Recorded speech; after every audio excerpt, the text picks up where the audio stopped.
Anupama serial के ऐसे ही daily update सबसे पहले देखने के लिए हमारे चैनल इन्फो ड्रामा हब को सब्सक्राइब करें। आज के एपिसोड की शुरुआत में हम देखते हैं कि अनुपमा जंगल के बीचों बीच एक सांप से कह रही होती है कि उसे रास्ता दे दो, उसके बच्चे मुसीबत में हैं और उसे उनके पास पहुंचना है।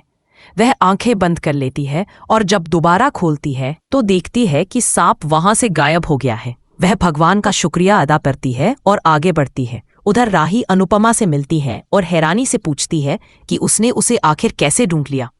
अनुपमा मुस्कुराते हुए बताती है कि एक माँ अपनी बेटी को कहीं से भी ढूंढ ही लेती है। राही पूछती है कि उसे कैसे पता चला कि वह इसी जगह है, तो अनुपमा बताती है कि उसके पापा ने ही उसे यहाँ तक पहुँचाया है। वह राही को बताती है कि उसके पापा अब भी उनके साथ हैं, वही उसे यहाँ तक लेकर आए और वही अब भी उन पर नजर रखे हुए हैं। राही यह सुनकर भावुक हो जाती है और बताती है कि उसने लॉकेट वही लटका रखा था ताकि किसी को पता चल सके कि वह यहाँ है। अनुपमा उसे शाबाशी देती है और कहती है कि उसने बहुत अच्छा किया। अनुपमा आगे कहती है कि अब डरने की जरूरत नहीं है क्योंकि वह अब उसके पास है और उसे अकेला नहीं छोड़ेगी।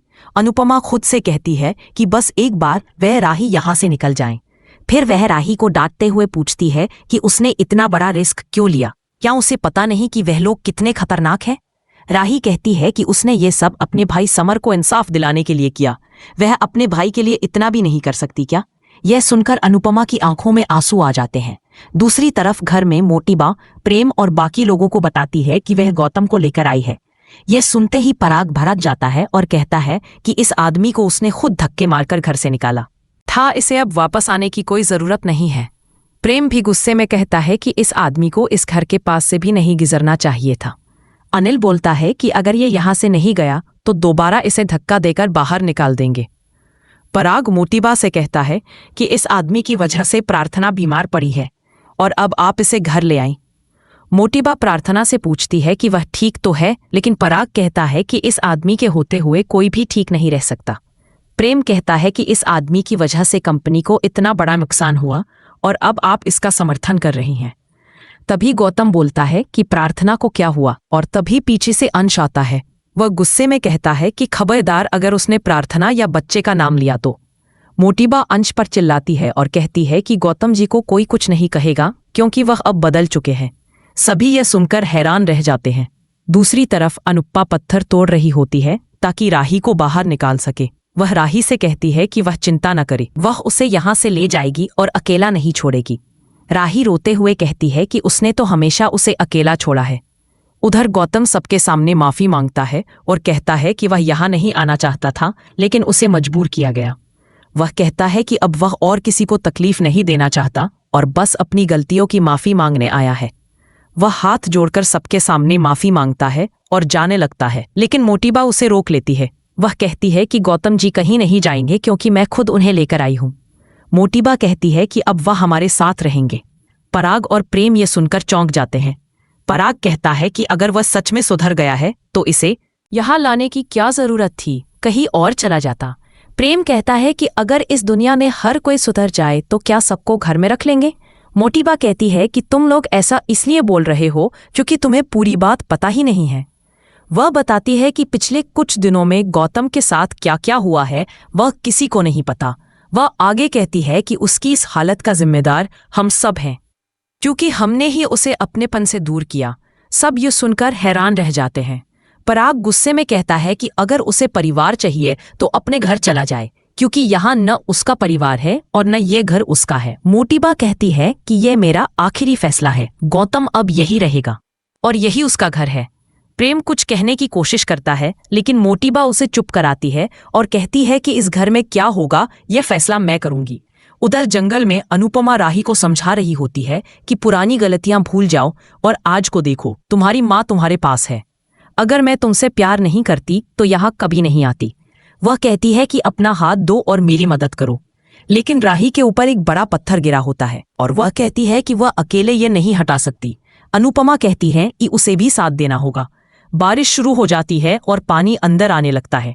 अनुपमा घबराकर कहती है कि उन्हें यहाँ से तुरंत निकलना होगा वरना पानी में डूब जाएंगे। इसी बीच दृश्य बदलता है और भाऊ अपनी हवेली में बैठा कह रहा होता है कि आज कुदरत भी हमारे साथ है। जंगल में बिजली गरज रही है, इसका मतलब है कि वहां बारिश हो रही होगी। वह हंसते हुए कहता है कि अगर अनुपमा की बेटी सांप से बच भी गई तो अब बारिश के पानी में डूबकर मर जाएगी। वह आगे कहता है कि अगर उसे मारना ही होता तो मंदिर में ही मार देता, लेकिन उसे और उसकी बेटी को तड़पा तड़पा कर मरना है। तभी उसकी पत्नी यह सब सुन लेती है और कहती है कि हमें अनुपमा और उसकी बेटी की मदद करनी चाहिए। भाऊ उसे पकड़ लेता है और गुस्से से कहता है कि तू हमारी बातें छुपकर सुन रही थी। उसकी पत्नी डर कर कहती है कि वह तो सिर्फ पूजा का हाल पूछने आई थी। उधर अनुपमा और राही के बीच जद्दोजहद चल रही होती है। अनुपमा कहती है कि कोशिश करो, पत्थर हटा दो, लेकिन राही कहती है कि इससे नहीं हो पा रहा। वह पूरी कोशिश कर रही है। राही अनुपमा से कहती है कि वह यहाँ से चली जाए और अपनी जान बचा ले। वह कहती है कि अब फर्क किसे पड़ता है कि वह जिए या मरे। अनुपमा कहती है कि वह ऐसी बातें ना करे, लेकिन राही गुस्से में कहती है कि आप बस सबको बताइए कि आपने मुझे बचाने की कोशिश की और सबकी नज़र में महान बन जाइए। अनुपमा गहरी सांस लेकर कहती है कि अगर तुझे मुझसे नफरत करनी है तो कर, लेकिन मैं यहाँ से नहीं जाऊंगी। वह कहती है कि उसे उठना ही होगा और अपनी जान बचाने के लिए मेरी मदद करनी होगी।